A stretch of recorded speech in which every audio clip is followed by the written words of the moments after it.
justement, pour utiliser une variable dans Google Tag Manager, vous allez d'abord devoir la créer et la configurer dans cette interface-là. Puis vous pourrez la référencer dans vos balises, déclencheurs ou d'autres variables en utilisant son nom directement. Ça vous permettra de gérer de manière centralisée les informations dynamiques et les configurations sur votre site ou application mobile, en rendant le suivi et l'analyse plus flexible et plus puissant. Par exemple, moi je vais en créer une ici.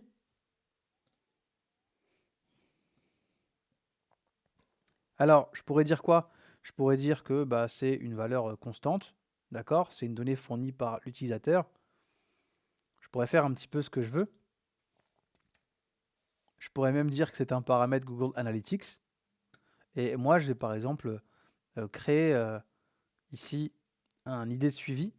Alors, je vais récupérer, hop, sur Google Analytics, l'idée de mesure, par exemple, que je vais avoir. Alors, je sais pas pourquoi il ne me le montre pas. Il aurait dû me le montrer normalement. Alors, je vais aller récupérer, c'est pas grave. Normalement, c'est dans... Il me semble que c'est ici qu'on peut récupérer ça. Non, c'est pas dans propriété, c'est dans gestion des accès. Non plus. Collect, pardon. Collect, flux de données. Voilà. Je vais récupérer l'idée de mesure.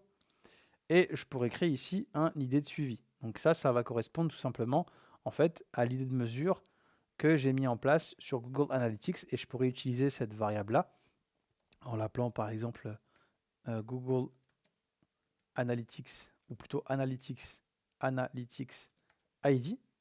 Je vais pouvoir l'enregistrer. Alors, je sais pas ce qu'il me raconte. Ouais, il n'a pas trop aimé. On va changer, on va pas mettre ça. Et on va mettre une constante. Je vais mettre sa valeur. Et je vais l'appeler Analytic ID. Donc maintenant, j'ai une petite variable. Et cette variable, elle a été définie par l'utilisateur. Et je pourrais l'utiliser dans mes balises. Par exemple, juste ici, j'avais créé une balise pour déclencher Google Analytics sur l'ensemble de mes pages. Et ici, ce que j'avais fait, c'est que j'avais mis l'idée de mesure. Alors, j'aurais très bien pu modifier ça et sélectionner tout simplement Analytic ID, qui était ma petite constante, et ça aurait fait le même job. Là, l'avantage, c'est que j'ai pas eu besoin de le mettre à la mano. J'ai fait référence à la petite variable que j'avais créée dans mes variables. Donc voilà, si plus tard, dans un autre déclencheur, j'ai besoin de réutiliser l'ID de mesure de mon compte Google Analytics pour je ne sais quelle mesure, eh bien je pourrais le faire en sélectionnant ma variable.